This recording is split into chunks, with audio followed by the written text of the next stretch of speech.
to the cloud. That way I know what's going on. So, ding, ding, and here comes Miss Sheila.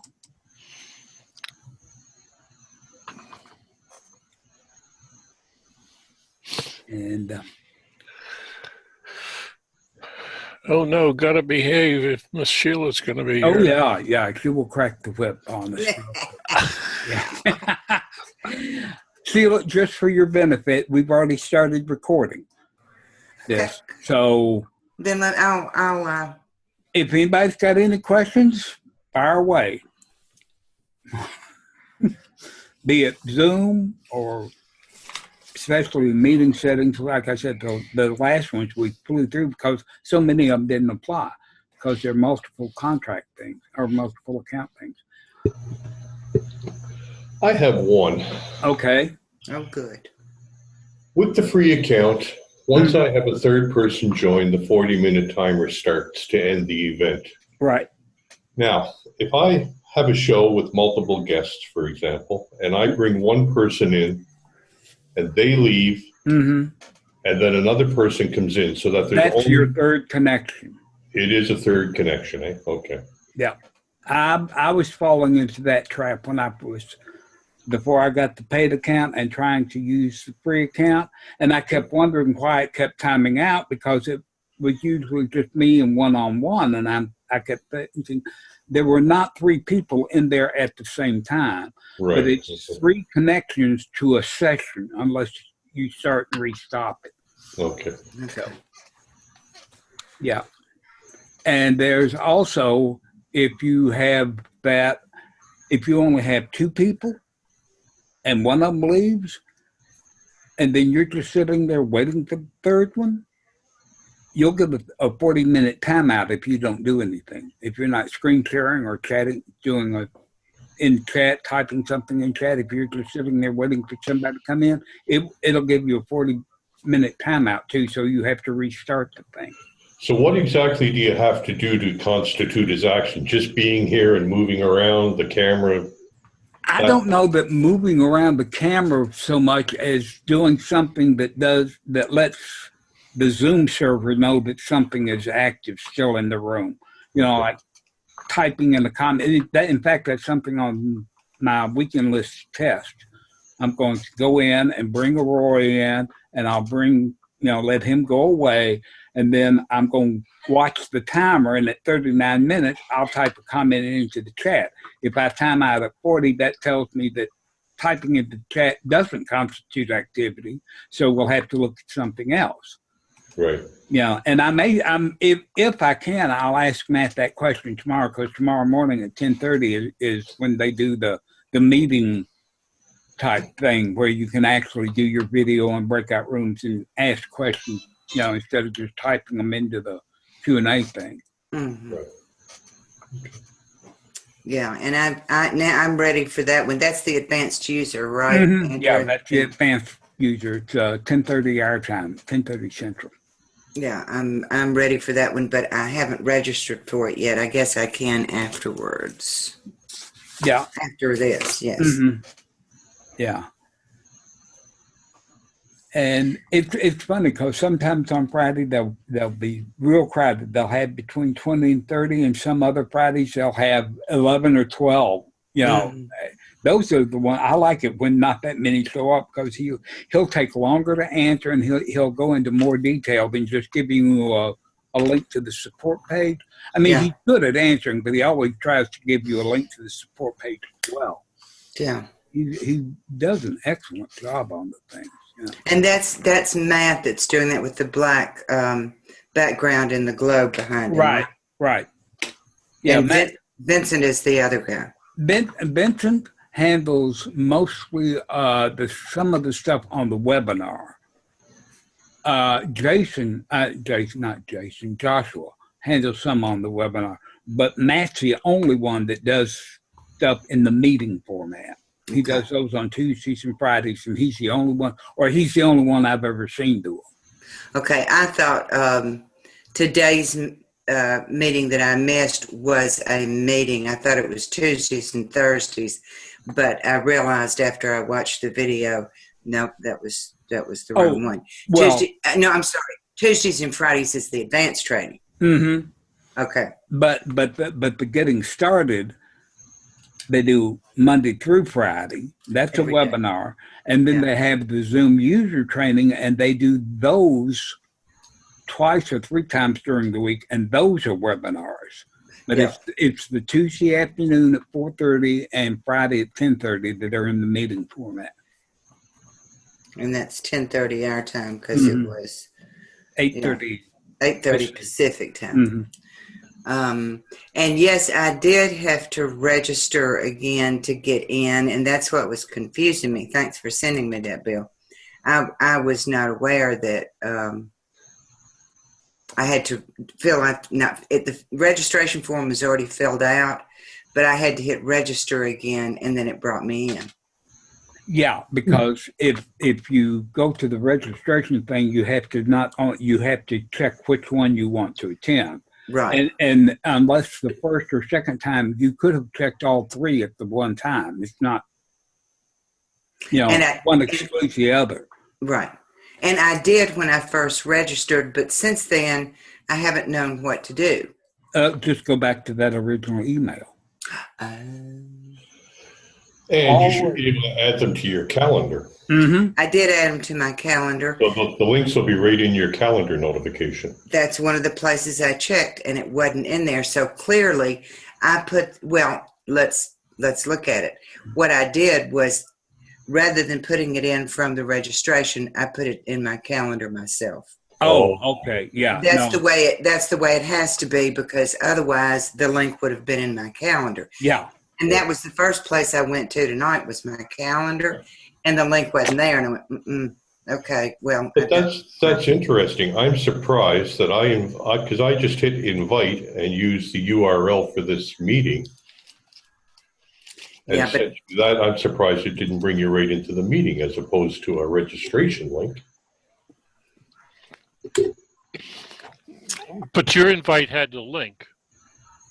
Well, it had a link to this meeting, I would have presumed. Right. that's what I was expecting, and then But if she had not. Now wait.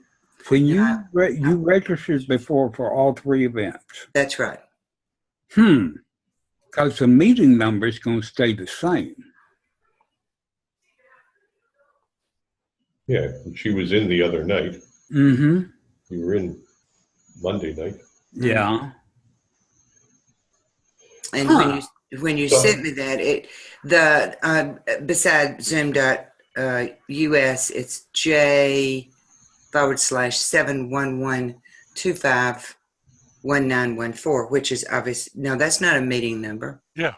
Yeah. That is the meeting number. It is the meeting number? Yeah. Yeah, it is. Mm-hmm. Yeah, the link I sent you is those numbers. Yeah. Okay. So that link from within here is actually the registration link then. It's not an actual event link.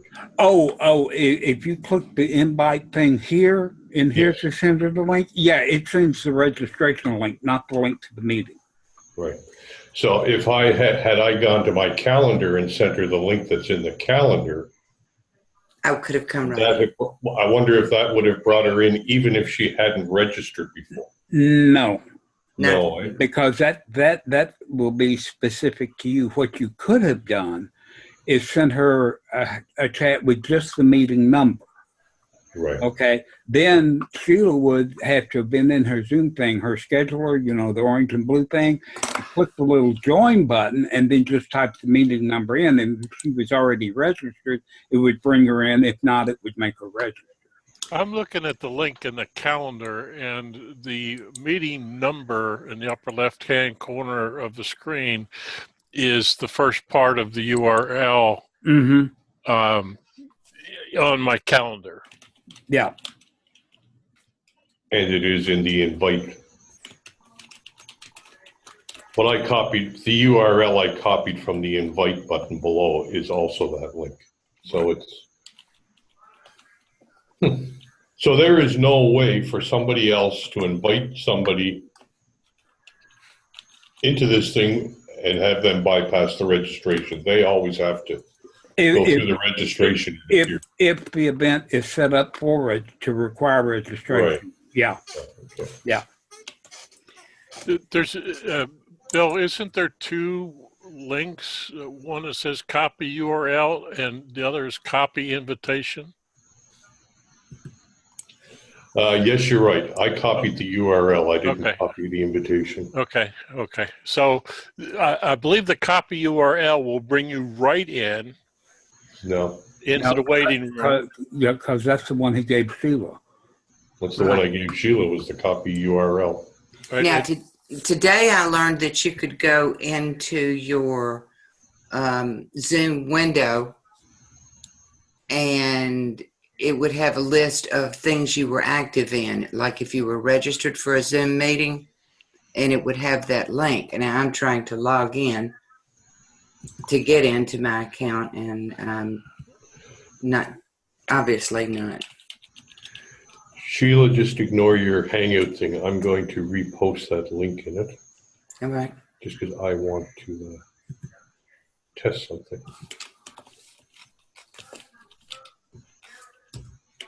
Okay, so I've copied it from the URL, and now I am going to copy the invitation. Paste. Oh, the invitation gives you the whole written invitation. You are invited to a Zoom meeting. Please register. It gives you the whole thing that you read. Right. So that's the difference. Here's, I'm going to put in the chat what you. Yeah, the invitation gives you the link to register. Yes. I just put in the chat the first one is the invitation, the second one is the URL. Just put it in chat. Mm-hmm. The URL at the bottom is the copy URL. The copy invitation is the first two paragraphs. But apparently they both bring you to the same place because Sheila still had to register.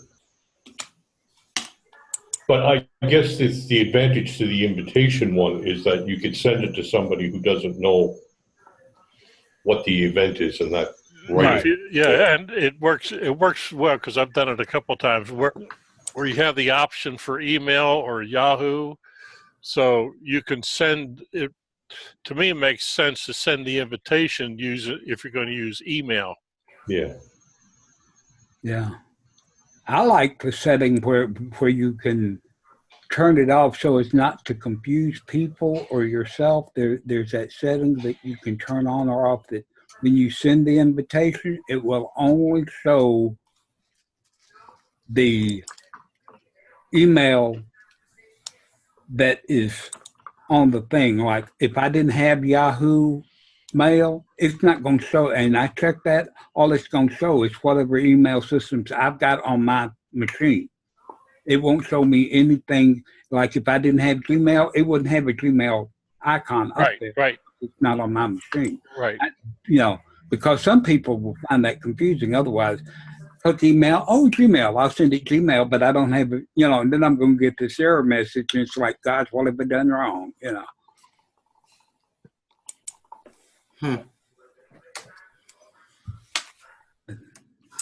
Well, that told me today when I was looking at I should have done that while I was live in a meeting with y'all. Checking for updates in my Zoom. That they had a couple of updates, and if you had downloaded the Zoom software prior to last weekend, you didn't have the newest copy. That's right. And I hadn't checked for updates, so I'm checking for updates. It's got now. The first thing I do because I've got it set up to start when my machine starts up. It starts up when Windows comes up. Mm-hmm. That's the first thing I do because that little orange and blue thing, and I go and I check for updates every day now because they are coming out. They came out with one on the 16th that I didn't know about at all, and then all of a sudden, I think it was Roland or somebody mentioned it, and it's like, oh, I guess I better go do that. I know we had that problem when you and Michael and I were doing something. the icon in the message in the waiting room Mm-hmm. that I didn't Right. see it at all, and Oh, that's right. I was Yeah. missing that update. And that was part of that second last update. Yeah, because there was one yesterday or the day before, wasn't there? Yeah, there was one the evening of the 16th, I think it was. Right. So yeah, I would have seen it this. Check for updates. I'm up to date.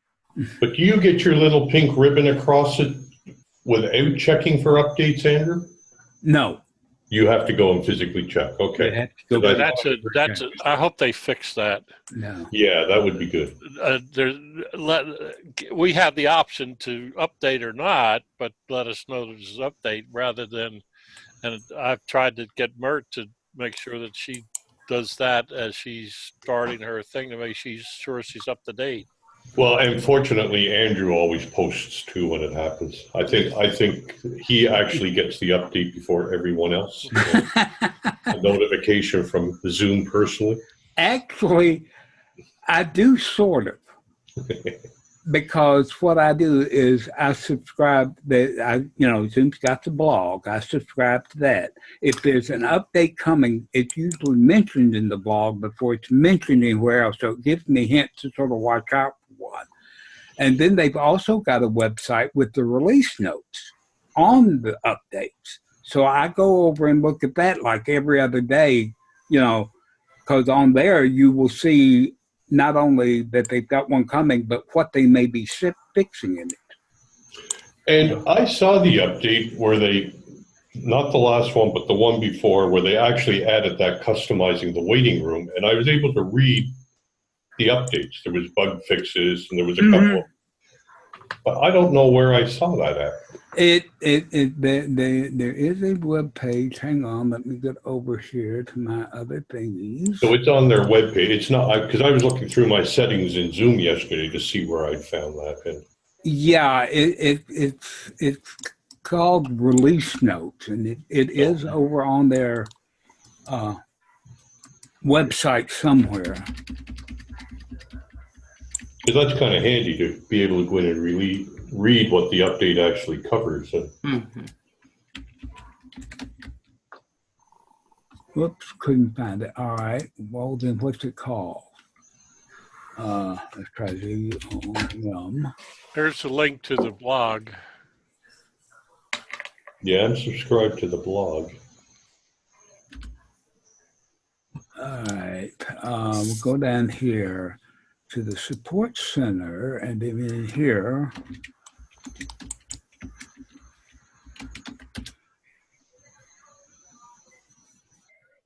alrighty, and we copy this, Control C, and we go make this back down, open up chat, put this in here, Control V. That's the link if you want to bookmark it. Oh, good. Okay. Now that will change because the last part of it where it says new updates for Windows, that part will change because they'll have like new updates for Windows, new update for iOS, whatever the title of the latest release is, whether it's for Windows or not, it's always at the top of the list. But that link, you can go there and it'll show you the entire list, all the previous things, and the newest one will be at the top, whether it's Windows or Mac or whatever.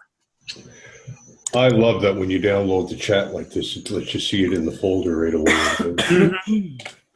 That is so cool. Yep.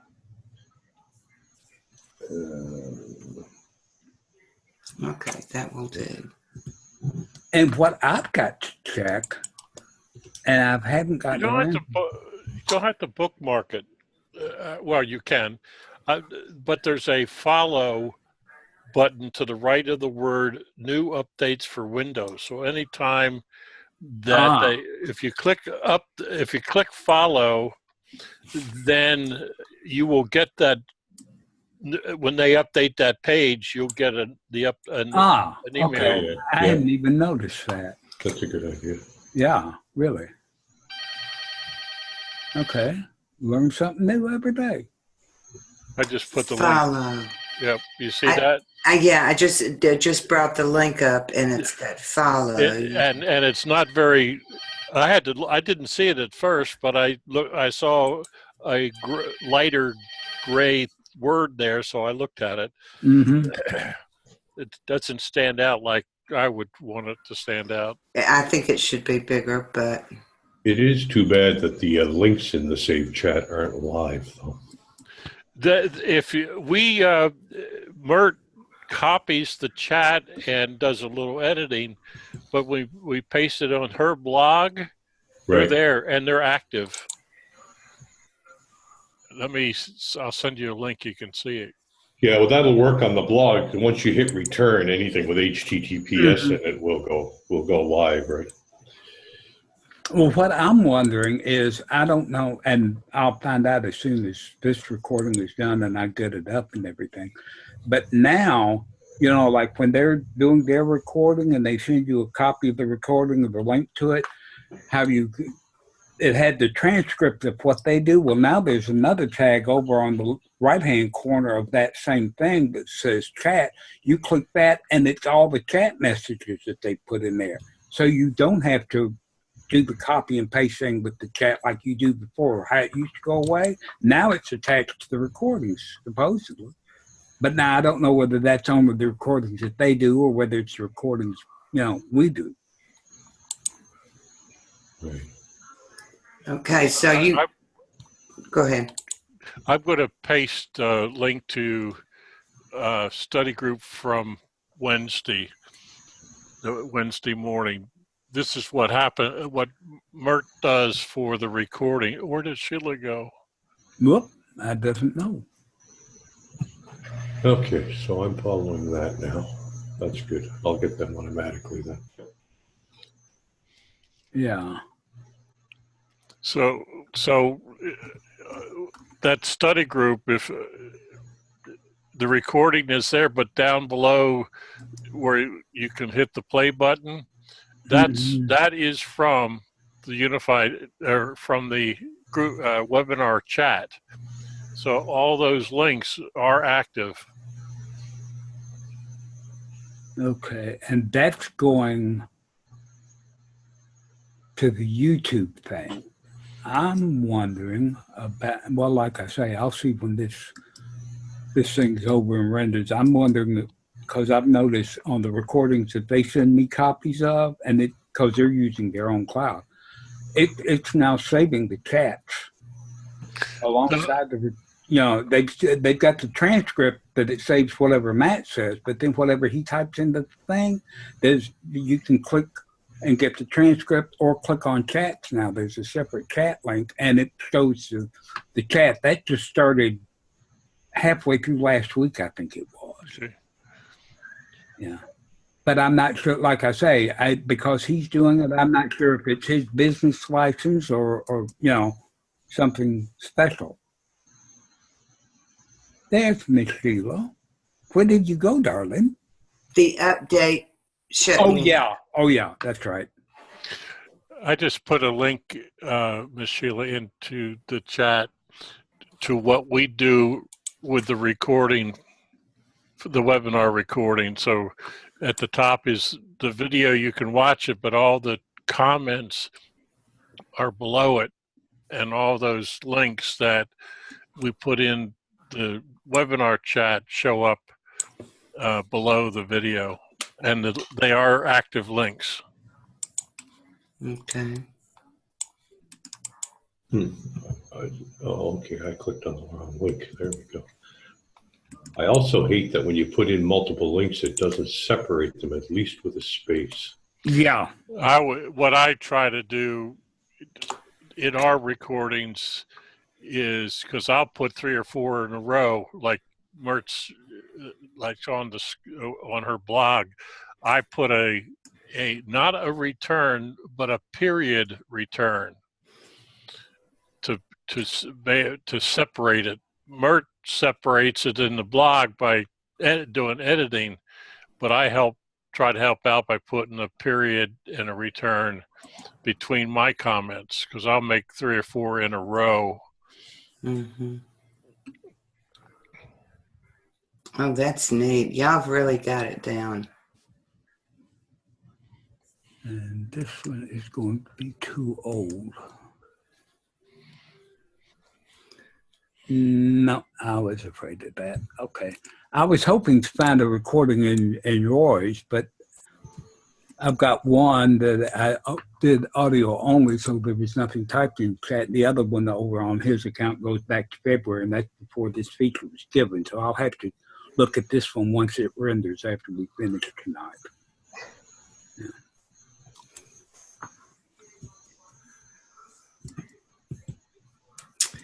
Your download should automatically start within seconds if it doesn't restart the download. And when I hit restart the download, that's when it kicked me out. So I'm closing that window out. I don't think, well, I know I don't. I don't have the 0.0416, the April 16th version, because I checked what version I had.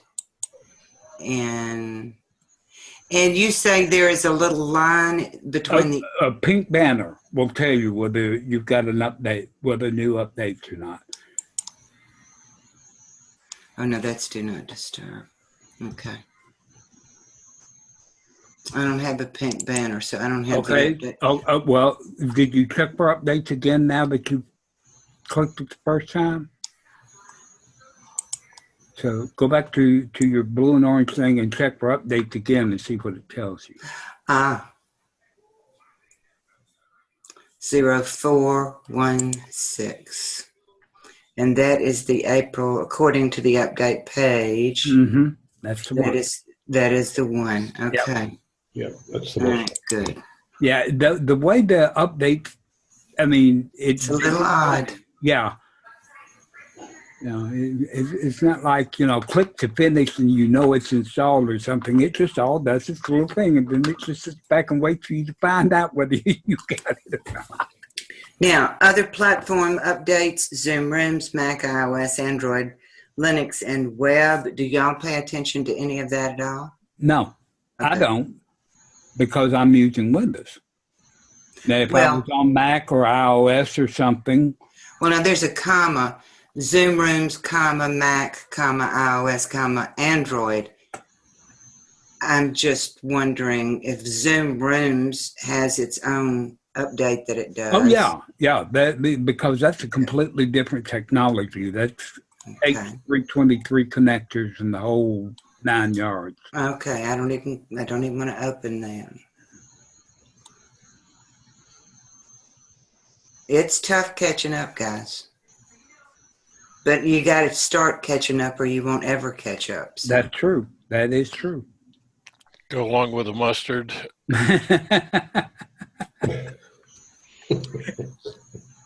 I'm not sure when I'll use that, but I know I will. Well, I've been getting some updates from Appear.in this week that... oh, yeah. They're, yeah.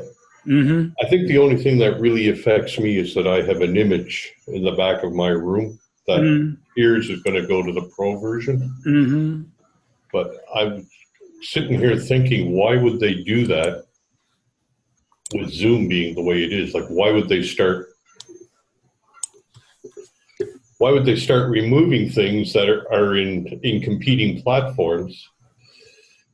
I think they're getting to the thing that they realize they really have to start monetization. Like, I got the letter, okay? I went over to my appearance thing, okay? I've got 12 rooms over there. Yeah. Okay? I've got members in each of those 12 rooms. You'll notice on the new one, you can't have members in your room unless you're on the paid version. Well, and you can only have one. And you can only have one. Yeah. So it's like, here, if you want to carry on one-to-one with a couple of people, you can have them come in one at a time or whatever. But, if you're going to be using this thing as a real communication tool, you're going to pay us for it. Well, you can still have 4 people in. Yeah. But. And my room was only just to make contact with people, so it never really had members, and I never needed 4. Mm. 3 is the most I ever had with me. But it just seems kind of strange that a platform like that would go, in that direction. But yeah, you're right. It looks like it's all about money. They're realizing that they need to make money to support the platform. Yeah, and I've forgotten what the pricing is now, but yeah. I think it was like $9.99 a month, wasn't it? That's what I thought, but I wasn't sure. I know when I looked at it, I thought to myself, well, at least they didn't price themselves out of the market like Crowdcast did, you know. So that would get you one room, one private room for your license, whether it was a free license or not. Yes, that's my understanding is you can only have one room, but I don't know how they figure out it's your room. Like, I don't know why I couldn't go with a separate account like Andrew has and create a one room for every account. Oh, if you sign up for a separate free account under another name or something, I'm sure you can get it. It's just that you can't have multiple rooms under one account. And Andrew, do you have a use case for rooms yet? A reason to have rooms? Well, it depends on which platform you're talking about because rooms has different meanings. Rooms in Appear In are not the same as rooms in Zoom. Oh, I wasn't. I was out when you brought Appear In. So y'all were talking about Appear In rooms. Yeah. I was still back on Zoom rooms. Yeah. No, Zoom rooms, unless you've got a physical conference table with a mic, a monitor, that type of thing, forget Zoom rooms. They'll never be used. That's what I was thinking, that based on what I had seen. Yeah. But I thought, well, maybe there's another way to use them that I don't know about. Okay. No, Appear In sent letters out to those who are on free and had multiple rooms.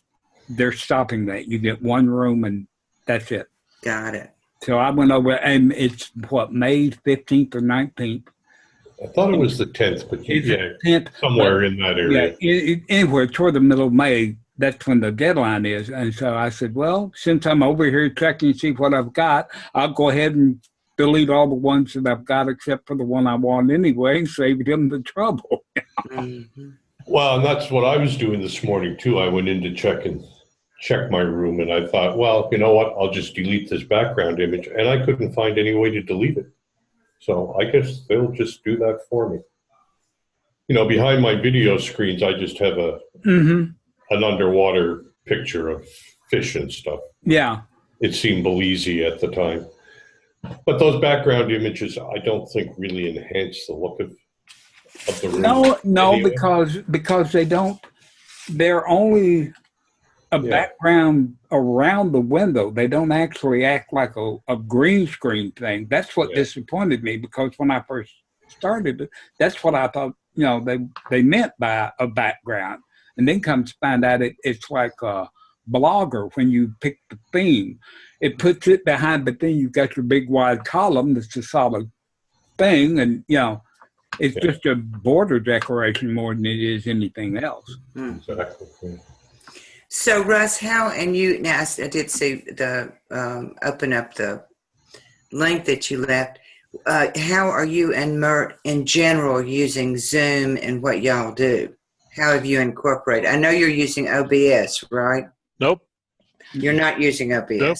Okay. We're using Zoom Webinar. Okay. And this week we've got 4 shows, and we're going to be on game night with Michael on Friday. We're going to be on the game show with Michael Saturday. He's going to do yours. He's going to run our game show with bumper music and other kinds of stuff that he's been playing around with. Yeah. But you use Zoom exclusively like you used to use Hangouts and Business Hangouts. Yep. Interesting. It was a relative. It appears to be, and the feedback that we get, a positive move. The biggest thing the biggest advantage that we see and get feedback to it is what they see in the recording. They see full screen. What they don't see, and there is a bad side, which is why I'm bringing this up. The bad side is they want to know who's all in the community, who's watching at the time.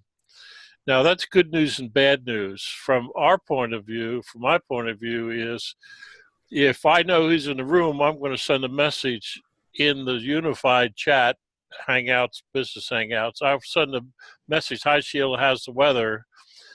And because I don't know that you're there in the webinar platform, I can't send you that message. It's not part of the webinar chat. A participant, an attendee in the webinar, Zoom webinar platform has no control, has very little control who they can send messages to. We want them to send it to everybody so that everybody, panelists, hosts, co-hosts, attendees, see the chat. Now, while we're live, Mert will send me links that she wants me then to repost. Now, she can repost, or she can post it directly, but she sends it to me, and then I copy and paste it, and then resend it to everybody. If you'll see that on that blog post, you'll see that my name is on there a lot, but most of, or some of those links she sent to me. Other links are on Google Sheet. Right at the top of the blog, there's a bit.ly link to a Google Sheet that we've been using to support the study group. So, and when I first post that, we're both on Google Sheets, and we can see 5 or 6, 10 people come into Google Sheets. Now, while we're recording and they're watching Google Sheets, they go to Google Sheets. We're going to talk about it. So, but they also can go to the Google Sheet will have a bunch of websites that we'll go to. So they can go to the website from the Google Sheets, but I put those links as we're talking about it in the webinar chat. So people who didn't go to Google Sheets still have the link, and the good news is it's in the webinar chat. So when Mo posts the blog post about that study group, the one that I sent you, all the links are in the webinar chat. So we put links, the links will appear in many places, many times, so that depending on how you're watching it, whether it's on a computer, live, on a smartphone, and yesterday morning we had one person watching the webinar on a phone, because I can see that with a participant list out. Yeah. I can see that somebody's watching on phone, but most of our people that watch, we'll have 50 people on. Yeah, we had 48 to 50 people on while we were live, but before the end of the day, after it's posted on YouTube, there'll be 200 to 300 people who will have watched it at some time after we were live. Okay, guys, I gotta go. All right. The final episode of Scandal is about to start. Oh, I understand. And I don't have a recording device, so I am going to go and watch that. But Andrew, I wanted to just thank you for doing this. Monday and Tuesday night were very informative. So I'm glad people for what you do and helping us out. Okay, have fun with Scandal. I'm going to end this recording now anyway.